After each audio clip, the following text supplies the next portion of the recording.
পাত্র নাই, তাদের দয়া হলো বাপের প্রতিবেশী। আল্লাহ আকবার।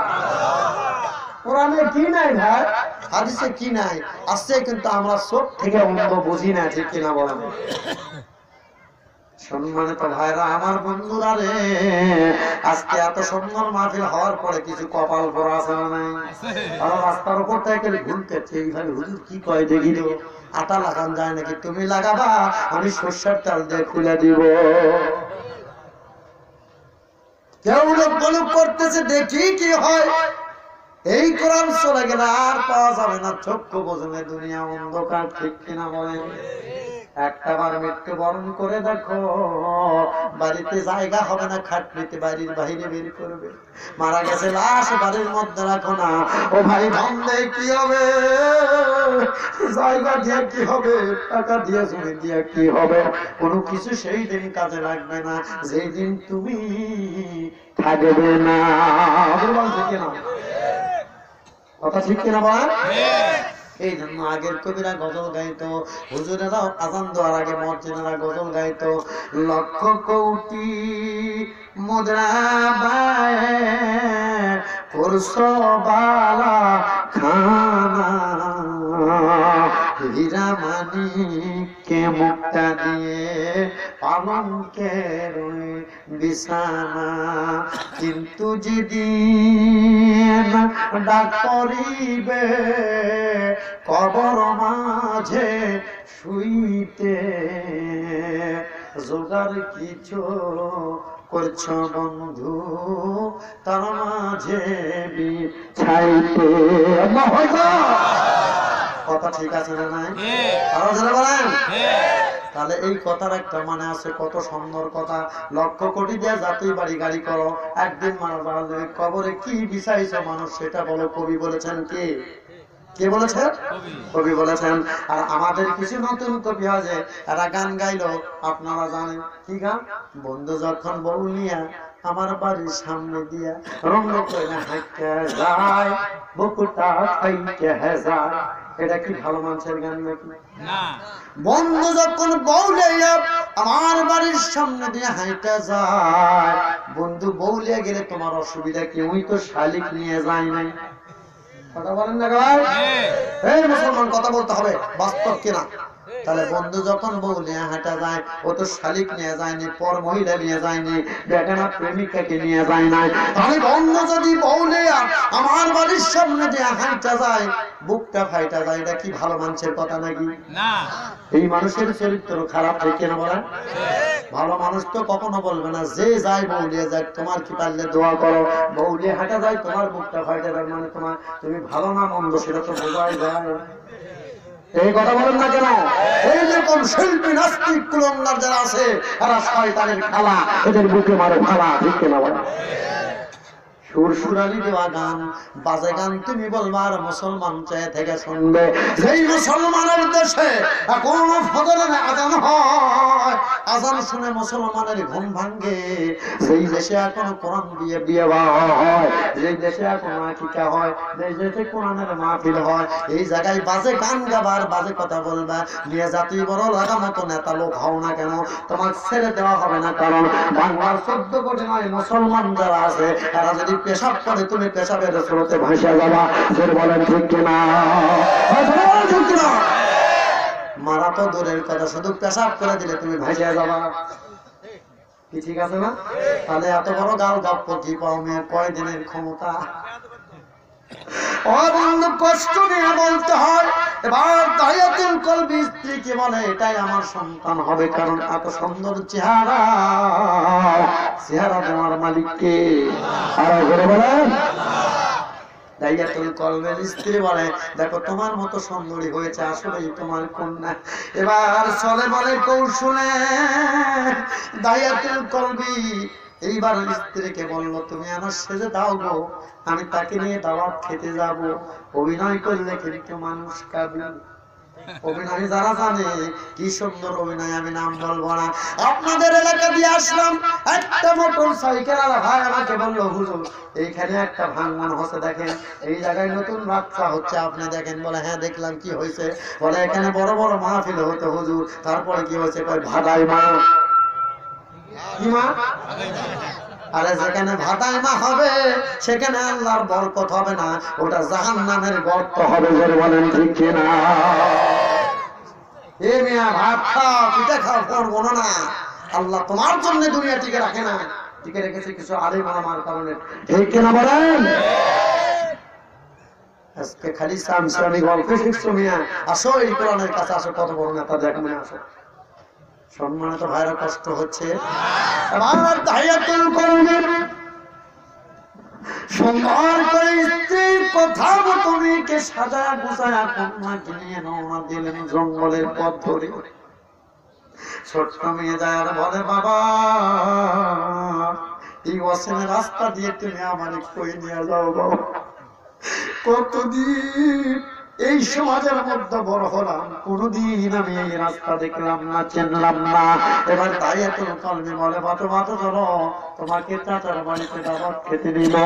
এবার যেই সময় ঘরের লোকালয়, অথচ বনের মধ্যে গভীর অরণ্য, যেখানে লোকালয় নাই, কোন মানুষের কোন শব্দ বঞ্চনা পাওয়া যায় না, যেইখানে লোকালয় পাওয়া যায় না, ন্যায্য করিয়ে সেটা অন্ধকারাচ্ছন্ন হবে আসরের পূর্ব মুহূর্তের ঘটনা। ওই সময় কেউ বলে আসরের সময় শেষ হয়ে সন্ধ্যা ঘনিয়ে এসেছে, ওই সময় বারবার গর্ত খনন করতেছিলেন। এই সময় ছোট্ট মেয়ে বলে, বাবা এত কষ্ট কেন করতেছো বা? তোমার গর্তের মধ্য থেকে ঢোল জুড়ে দাড়ির মধ্যে লাগতেছে বাবা, আমি সন্তানময় তোমার দাড়িগুলো ঝেড়ে দিতেছি। ও মুসলমান, আজকে আমরা দাড়ি রাখি না, মুসলমানের মুখ দেখলে মনে হয় হিন্দু না মুসলমান আল্লাহ ভালো জানে। কম্পিউটার দিয়ে খোলা লাগবে মুসলমান না হিন্দু, কথা বলেন না। তাই বলে কোনো ভাইয়ের যদি দাড়ি না থাকে মন খারাপ করেন না, আল্লাহ পাক যেন তাদেরকে মুসলমান হিসেবে দাড়ি রাখার তৌফিক দান করে, বলেন আমিন। কি ভাই কষ্ট হলো? বাবাজির আমারা ভালো করে করো না।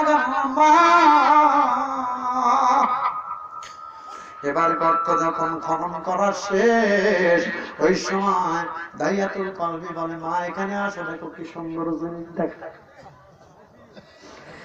এইবার দায়াতুল কওমি কন্যাকে যেই মাত্র কিনে এসে সঙ্গে করে একটু করে অল্প ঠেলা দিয়ে নিক্ষেপ করেছে কূপের মধ্যে।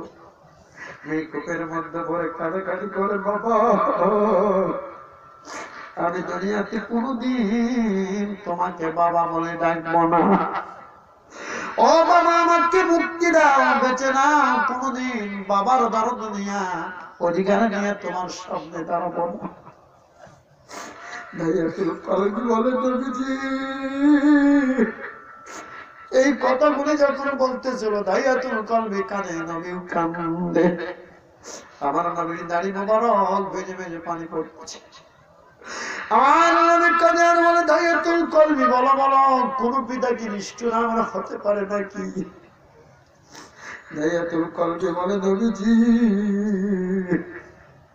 আমার গুনাহ মাফ হয়েছে কিনা আমি আপনার কাছে জানতে চাই। নবী কাঁদে আর কাঁদে। এবার কন্যাটি কূপের মধ্যে পড়ে বলে, বাবা মানুষের বাড়িতে চেয়ে খাবো, ভিক্ষা বৃত্তি করে খাবো, কোনদিন বাবার অধিকার নিয়ে তোমার সামনে দাঁড়াবো না। বাবা বাঁচতে দাও না বাবা, তোমার বাড়িতে কোনদিন যাবো না, আবদার করবো না, দাবি দেবো না, বাঁচতে দাও। আমি দায়াতুল কওমি আমার মায়া হলো না, আমার দয়া হলো না, আমি একটা বিশাল আমার প্রস্তর খণ্ড হাতের মধ্যে নিলাম, অথবা ইট হাতের মধ্যে নিলাম, সজোরে আলতো করে আলগা করে শূন্য করে আঘাত করলাম। আমার ছোট্ট মেয়ের কপালের মধ্যে যখন মাথার মধ্যে যখন প্রস্তর খণ্ড নিক্ষেপ করলাম, আমি দেখি রক্ত ফিনকি দিয়ে বেরিয়ে আমার জামা গায়ে লেগেছে।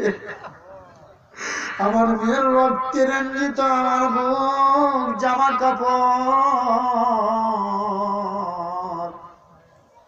আমার মেয়ে একটা বার চলে ডাক দিল, আব্বা। বাবা বাঁচতে দিল না বাবা। দায়াতুল কওমি এই কথা বলে কাঁদতে কাঁদতে বেহুশ হয়ে পড়ে যাওয়ার বলে, নবীজি যতবার ঘুমের মধ্যে ঘুমিয়ে যায় আমার মেয়ের সেই আত্মচিৎকার আমার কানে এখনো কর্ণকোণে বাজে আর ঝনঝন করে। আর আমি যেন আমার চেহারার সামনে আমার মেয়ের সেই আত্মচিৎকার শুনতে পাই, আর আমার চেহারার সামনে তার রক্তাক্ত বলিয়ার চেহারাটা যেন ভাসে হুজুর। ও মা বোনেরা, এই দাবি করে তোমাদের কন্যা সন্তান তোমরা যখন জন্ম নিতে তোমাদেরকে হত্যা করা হতো, আজকে সেই নবী মায়া নবী কত ভালোবাসার মহব্বত দিয়া তোমাদের সম্মান দিল, আর সেই নবীকে তোমরা সম্মান করো না। এটা কোনো মুসলমানের স্বভাব হতে পারে না, যদি বলেন ঠিক কিনা। এই যে ভালো যদি বাঁচতে হয় নবীকে বাসা লাগবে, কথা বলেন ঠিক কিনা। কবিরা বলেন মন যদি দিতে হয় নবীকে দিও, মন যদি দিতে হয় নবীকে দিও, তোমার দুঃখ যাচনা যিনি সইতে পারে না, তোমার দুঃখ যাচনা যিনি সইতে পারে না, সেই নবীর মহব্বতে জীবন গড়িও ভালোবাসিও, প্রেম যদি দিতে হয় নবীকে দিও। জোরে জোরে বলেন মারহাবা। লা ইলাহা ইল্লাল্লাহ, জোরে জোরে লা ইলাহা ইল্লাল্লাহ, জোরে লা ইলাহা ইল্লাল্লাহু ইল্লাল্লাহ ইল্লাল্লাহু ইল্লাল্লাহ লা ইলাহা ইল্লাল্লাহ, জোরে জোরে লা ইলাহা আসছাকা যাইবা একা, সঙ্গে কেউ তো যাবে না, ভাসাইয়া কাঁদিবে সবাই, রাখতে কেহ পারবে না। সুবহানাল্লাহ আলহামদুলিল্লাহ, ভাই সকলে ভাই ইল্লাল্লাহ।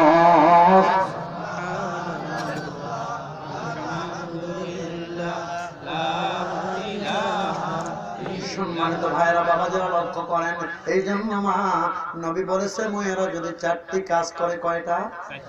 এই 4টি কাজ করলে জান্নাতের 8টি দরজা খোলা। মা যে কোনো দরজা দিয়ে জান্নাতে যাবে, কোনোদিন কোন ফেরেশতা বাধা দিবে না। কিন্তু মারা কি মানে হুজুর এই 4টা কাজ তো করবোই, তার জলসাও দেখবো। হুজুর টিভি যদি না দেখা হয় রাত্রে কাল সকালে কাজা দেখবো, আছে না নাই? মায়েরা টিভি মার্কা হয়ে গেছে। মা 4টা কাজ হলো ফরজ নামাজ, ফরজ রোজা, কি না? ফরজ নামাজ, ফরজ রোজা, স্বামীর খেদমত আর পর্দা মেনটেন, এইগুলা যদি করতে পারেন জান্নাতের সব দরজা আপনাদের খোলা। মারহাবা বলেন। বন্ধুগণ, আজকে আর আলোচনা নয়, 11:30 বেজে গেছে। প্রথম দিন কালকে হবে না? হবে না? হবে। আগামীকাল আপনারা সকলে কি আসবেন ইনশাআল্লাহ? হাত তুলে দেখান কারা কারা। লিল্লাহি তাকবীর। আপনারা আগামীকালে 1 জন 5 জন 3 জন 7 জনকে দাওয়াত দিতে পারবেন না? তো জীবনে বহু আসছি, চলো কালকে আলো শুনে আসি। কি কালকে 3-4 জনকে দাওয়াত দিতে পারবেন? আমি আর আলোচনা করবো না। মুসাফির বন্ধু আপনাদেরকে নিয়ে দোয়া করবো, যেহেতু অনেক কম লোক, আর আমি একটু অসুস্থ, সারাদিন জার্নি করতে হয়, গাড়ি রেখে এসেছি ওই পাশে, আল্লাহ জানে কি হবে। এই জন্য আপনাদের কাছে দোয়া চাই, প্রাণ ভিক্ষার জন্য দোয়া চাই, সাহায্য চাই, কোরআনের কথা বলার জন্য যেমন কণ্ঠ, যেমন শক্তি, যেমন সাহস, যোগ্যতা যেন আল্লাহ আমার আল্লাহ পাক আমাদের সকলকে সহমতি করে দেয়। বলেন আমিন। ভাই কেউ দোয়া করে কি যাবেন? দোয়া না করে যাবেন না। আমি আপনাদের নিয়ে দোয়া করবো, যেহেতু আগামীকাল আরেকটা রাত, কালকে না একটু বেশি করা যাবে, রাজি আছে? বাবা তোমাদের পায়ে হাত দিয়ে বলছি, তোমরা নামাজ কাজা করবে না। এই জন্য দায়িত্ব কলবে বলে মুসলমান হতে হবে। কেউ যদি অন্যায় ভাবে কোনো মানুষকে হত্যা করে, সে মুসলমান থাকতে পারে না। এই জন্য আমার আল্লাহ কোরআনুল কারীমের মধ্যে বলে, আইয়ুহাল্লাযীনা আমানু তাকুল্লাহ পারে না মুমিনেরা। আত্মাকে ভয় করতে হবে, আল্লাহকে ভয় করতে হবে, আল্লাহর আনুগত্য করতে হবে। কেমন করে? ভয় করার মতো ভয় করতে হবে, যেমন ভাবে ভয় করা দরকার। ওয়ালা তামুতুন্না, তোমরা মৃত্যুবরণ করো না ইল্লা ওয়া আনতুম মুসলিমুন, মুসলমান না হইয়া মারা যাও না কারো হুকুমে। আসুন আমি প্রত্যেকটা জায়গায় বিষয় ভিত্তিক আলোচনা করি, একটা বিষয়ের উপরে 3 ঘন্টা চলুক আর সারা রাত কোনো সমস্যা নেই। তবে আমি জানি আপনারা আমার দাওয়াত দেবেন না যে হুজুর ইল্লাহ কথা হক কথা এত বলে গেলে, কারণ গম চুরি, রস চুরি, ওয়াকাম, কাসিমাদের বাধা দেওয়া, এগুলো যারা করবে তার বিরুদ্ধে আমার অস্তিত্ব কেন বলেন? আপনারা তো দাওয়াত দেবেন, এই হুজুর দাওয়াত দাও, এই খালি গাইলাই মানে দাওয়াত না দেন ভাই, কোনো দুঃখ নেই। ডায়েরি কোনোদিন ফাঁকা না, ডায়েরি কোনোদিন কি নাই, 1 বছর আগে সিরিয়াল দিয়ে ফাঁকা হচ্ছে না, আমার দরকার নেই আপনারা। তবে আসছি যেহেতু কোরআনের হক কথা বলে যেতে হবে। আল্লাহ যেন এই উসিলায় আমাদের সকলকে মাফ করে বলেন আমিন। আমি আপনাদেরকে বলবো এরকম প্রোগ্রাম হলে সহযোগিতা করবেন। এখানে কমিটির মনে হয় অনেক নাই, কমিটি থাকলে আয়ুব ভাই একা এত বড় একটা রিস্ক নিয়েছে, ব্যবস্থা করেছে, আল্লাহ পাক যেন তাকে জান্নাতবাসী করে বলেন আমিন। এত বড় মাহফিল করতে 10 জন 50 জন 20 জন কমিটি সদস্য হয়েও পারা যায় না, ঠিক কিনা? বেচারা খালি আমার পিছিয়ে প্রতিদিন ঘুরঘুর করে, আজকে 1 বছর আগে থেকে ঘুরঘুর করছে, খালি করে হুজুর আমার এলাকায় আপনারা যাওয়া লাগবে। আমি বললাম কুড়িগ্রামের নাম শুনছি, সালাম এই এলাকায় বাস করে শেষ করে পারি না, কুড়িগ্রাম আমি কেমনি যাবো? আপনি কেমনি যাবেন মানে আমরাই নিয়ে যাবো। ভাই কথা দিয়েছিলাম এসেছি, আপনাদের কাছে দোয়া চাই, হয়তো এই রাত শেষ রাত হতে পারে, আপনাদের কাছে দোয়া ভিক্ষে চাই, একটু দোয়া করবেন আল্লাহ পাক যেন কোরআনের জন্য আমাদের কবুল করে বলেন আমিন। আরো জোরে বলেন আমিন। চিন্তা করেন না, টাকা পয়সার লোভ লালসা কোনোদিন করি না, আল্লাহ যেন না করায়। টাকা পয়সার ব্যাপারে কোনো ডিমান্ড করি না, আল্লাহ যেন না করা। তবে বিবেচনা করা দরকার, কত দূর থেকে আসে মুসাফির মানুষ। 1 জোড়া ডাবের দাম যদি 60 টাকা হয়, 80 টাকা, 100 টাকা হয়, 1 ডাব 40 টাকা। ওখানে যে ডাবওয়ালার কাছে বলেন যে 10 টাকা তোমার দিবে, দিবে না, তবে উল্টে রিঅ্যাকশন মার শুরু হবে। আর আমার কি নাই না, তুই এই কথা বলছো, তুই আমার সাইট নষ্ট করছো, তোর আগে মায়ের কথা বলেন না। এই কথা তারা কি বুঝাচ্ছে, কি যদি না বোঝেন পরে যোগাযোগ করেন। আমি বলতে চাই সবটা জিনিসের একটা সময় আছে, ক্ষণ আছে। সময় তো ভাইরা কোরআনের কথা বলি দিনের জন্য, টাকা দিয়ে চুক্তি করে হয় না, ঠিক কিনা বলেন? এটা সম্পূর্ণ হারাম, যারা করে যারা দেয় সকলেই হারাম। এই জন্য যদি দলিল চান আমার কাছে আছে, আমার কোরআন আছে। তবে হ্যাঁ, কোরআনের হক কথা বলবো, তাতে যদি জীবন চলে যায় কোনো দুঃখ নাই। আল্লাহকে বলতে বলবো আল্লাহ তোমার কোরআনের জন্য জীবন দিয়েছি, রাজি আছেন কিনা? আমাদের বলেন রাজি আছেন কিনা? আরে আমার মতো আপনার মতো বক্তা দিয়ে কি হবে? যে বক্তারা হাজার হাজার লাখ লাখ লোক আসে যাদের কথা, তারা আজকে কষ্টের মধ্যে। আমার মতো বক্তার দাম কি জোরে বলেন? কথা বলেন না কেন? কত বক্তা আজকে কষ্টের মধ্যে। আমার মতো আপনাদের নবাব চালা সলিমুল্লাহ ঘুরে বেড়াচ্ছে। আল্লাহ যদি একদিন ধরে একজন ব্যক্তি বলতে পারবেন না হিসাব করে কেউ জান্নাতে যাবেন, এমন একটা লোক আমাকে দেখান। কিসের তাবলীগ জামাত, কিসের চরমনাই, কিসের জামাত ইসলাম, কিসের বিএনপি, আওয়ামী লীগ, জাতীয় পার্টি, আরো অন্যান্য রাষ্ট্র দাও, কিসের কত বড় নেতা আছেন আমার সামনে আসেন যে আপনি হিসাব করে জান্নাত পাবেন, আপনার মধ্যে আসেন দেখে আপনি চেষ্টা করি, পরীক্ষা করি। কিসের আমার আছে? অহংকার করেন না। আল্লাহ রাসূল বলছে লা ইয়াকুলুল জান্নাহ, শস্য পরিমাণ অহংকার সে জান্নাতে যাবে। তাহলে কিসের অহংকার করেন? এই জন্য আল্লাহর কাছে দোয়া করে, আল্লাহ তুমি আমাদের হিসাব নিও না, একটু দয়া করে নবীর খাতিরে জান্নাত দিয়ে বলেন আমিন। পরিশেষে এই কথা বলে সকলকে দোয়া দিয়ে দোয়া কামনা করে আগামীকাল এই মাহফিলকে ভরপুর করে দেবেন আপনারা। অসংখ্য লোক যেন আল্লাহ সকলকে আসার তৌফিক দান করুন। মামুন আপনাদের ব্যাপারে এটুকু আগামীকাল পর্দার ওয়াজ গুলো করবো, যে 4টা হক বলেছে আল্লাহ যদি আমাকে বেঁচে রাখে প্রাণ করে ওয়াজ করবো, যা জীবনে কোনোদিন শোনেন নাই। আসুন আল্লাহ পাক আমাদের কবুল করুন বলেন আমিন। পরিশেষে পরিচালক ভাই সহ আরো যারা আছে, অনেকে কথা বলতে পারি, হুজুর মাইকটা আগেই দিল রে, কেউ কবারও দিল না রাত। এই কারণে ভাই রাত গভীর হলে ফজর নামাজ কাজা হবে, জবাব দিতে হবে কার কাছে? আমার মতো বক্তাকে আল্লাহ বলবে এই বক্তা এদিকে আয় তক্তা বানাবো। এই জন্য আরেক ছোট ভাই গজল ধরছে, ছাড়তেছে না। আল্লাহ সাক্ষী অহংকার করে বলছে না, ও হয়তো মনে মনে চিন্তা করছে যে আমার মতো গজল এই গেলা কাজ কেউ পারে না, আমি গজল করছি, হুজুর আমাকে মানা করলেন, চেনেন আমি কে? আরে ভাই তুমি কি গজল গাও? ওই রকম গজলের 2-4টার হামনাদ ইসলামের সঙ্গে স্বর্ণ পদক সনদ আছে আমার, দোয়া করেন আপনারা।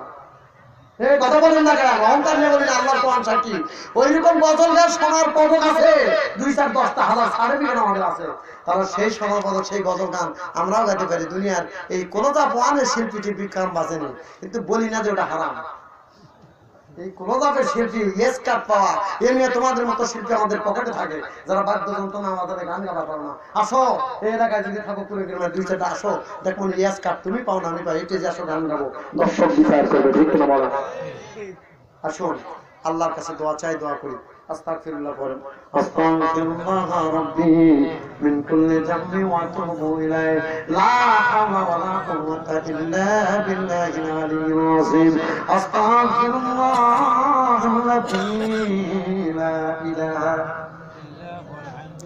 إلا هو الحي القيوم وأتوب إليه لا حول ولا قوة إلا بالله العلي العظيم لا حول ولا قوة إلا بالله العلي العظيم اللهم صل وسلم ভাই তবে দোয়া করি গভীর রাত শীত বেশি এরপর শিশির কুয়াশার দোয়া করতে হবে কারণ রাসূল বলেছে তোমরা ঈশা পরে ঘুমিয়ে যাবে আবার তোমাদের টার্গেট থাকবে ফজর ধরা সাহাবীদেরকে বলছে আর রাসূলের চেয়ে দামি কথা কি আমার কখনোই হতে পারে না নো নেভার ইম্পসিবল আল্লাহুম্মা আমিন। অনন্ত অসীম প্রেমময় তুমি বিচার দিনের স্বামী যত গুণগান হেছিল মহান তোমারই অন্তর জানি দুলুকে মুলুকে সবার ছাড়িয়া তোমারই চরণে পরি লুটাইয়া তোমারই সকাশে জাতিয়া শকতি তোমারই করুণা কামি সরল সঠিক পূর্ণ পন্থা মোদের দাও গো বলি। রব্বুল আলামিন তাকায়া দেখো এত রাত পর্যন্ত শত শত কোরআনের পাগল বসে আছে। আল্লাহ টাকা দিতে পারবো না, পয়সা দিতে পারবো না, ধন দিতে পারবো না, সম্পদ দিতে পারবো না। আল্লাহ তুমি তাকায় দেখো এই বান্দাদের জীবনের গুনাহ কাটা মাফ করা যায় কিনা। সন্তান যদি বেয়াদবি করে সন্ধ্যাবেলা বাবা মার দরবারে যায় ডাক দেয় বাবা বাবা মা মা একটা গল্লিত স্বরে ধমক দিয়ে তাড়িয়ে দেয়, রাত যখন একটু গভীর হয় ওই সন্তান আবার দরজায় এসে ডাক দেয় মা। সমস্ত রাত ভুলে গিয়ে সন্তানকে কোলের মধ্যে জড়ায়া বলতে থাকে বেটারে এত রাত পর্যন্ত কোথায় ছিলি।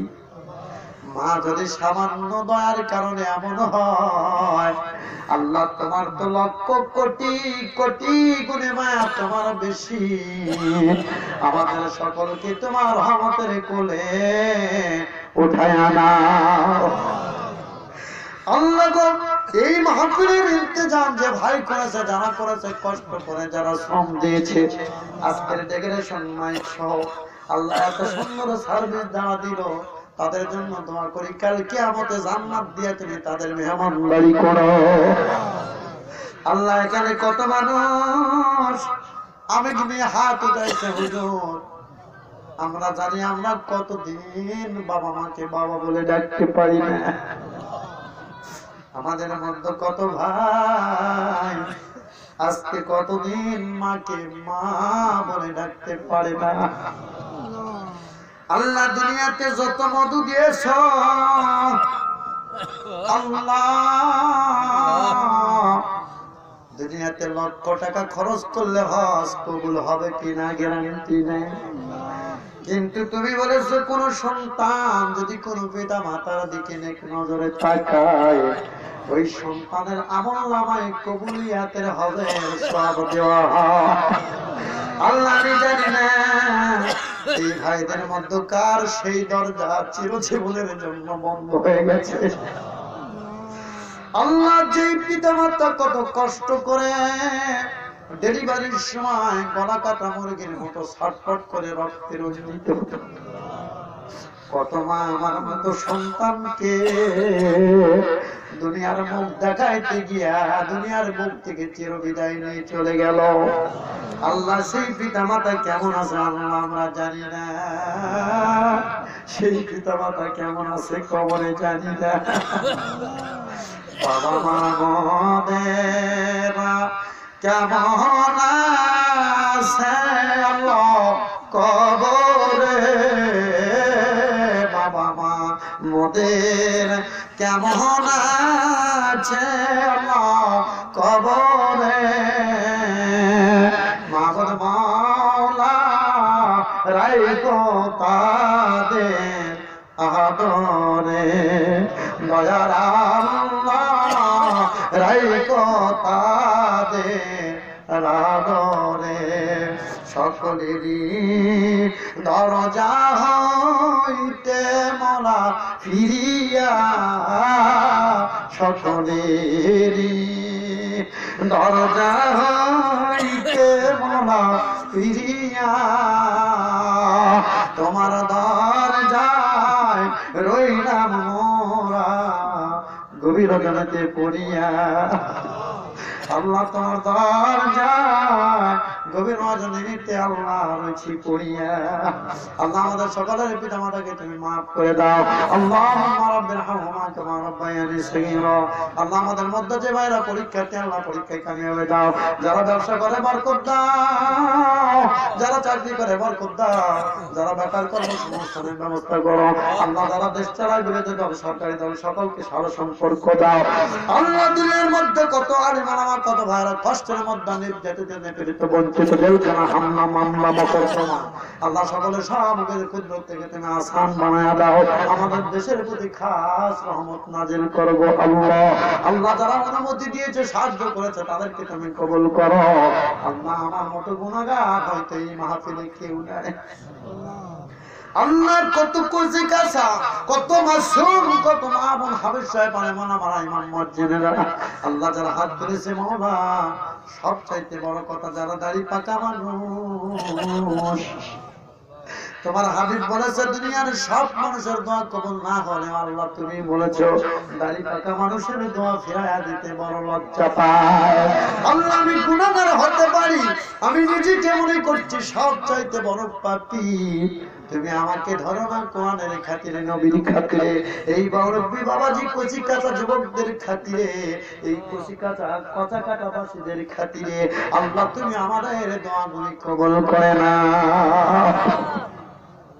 আল্লাহ যখন মৃত্যু দিবেন মৃত্যু দাও পরিশেষে দোয়া করি কত মানুষের জানাজা আমরা পড়লাম কত মানুষকে আমরা কবরে নামালাম আল্লাহ তার পূর্বে তোমার কাছে বলিয়া জীবনে একবার সোনার মদিনা যাওয়ার তৌফিক দান করো মনে বড় আশা জাগে যাব মদিনায় সালাম আমি করব গিয়ে নবী তোমার রওজায় মনে বড় আশা জাগে নবী যাব মদিনায় আল্লাহ মক্কা মদিনা না দেখায় মৃত্যু দিও না যেদিন মালাকুল মউতকে আমাদের কাছে পাঠাইবা যেদিন আমাদের জন্য মরণের টিকিট ইস্যু করবা ওই দিন আমাদের সকলের চেহারার সামনে প্রিয় নবীর চেহারা বারবার দর্শন দিয়া আমাদের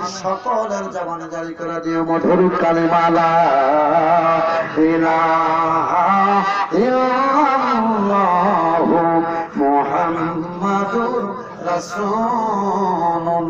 রাসূলুল্লাহ সকলে আমার সালামের জবাব দেন আসসালামু আলাইকুম ওয়া রাহমাতুল্লাহি ওয়া বারাকাতুহু।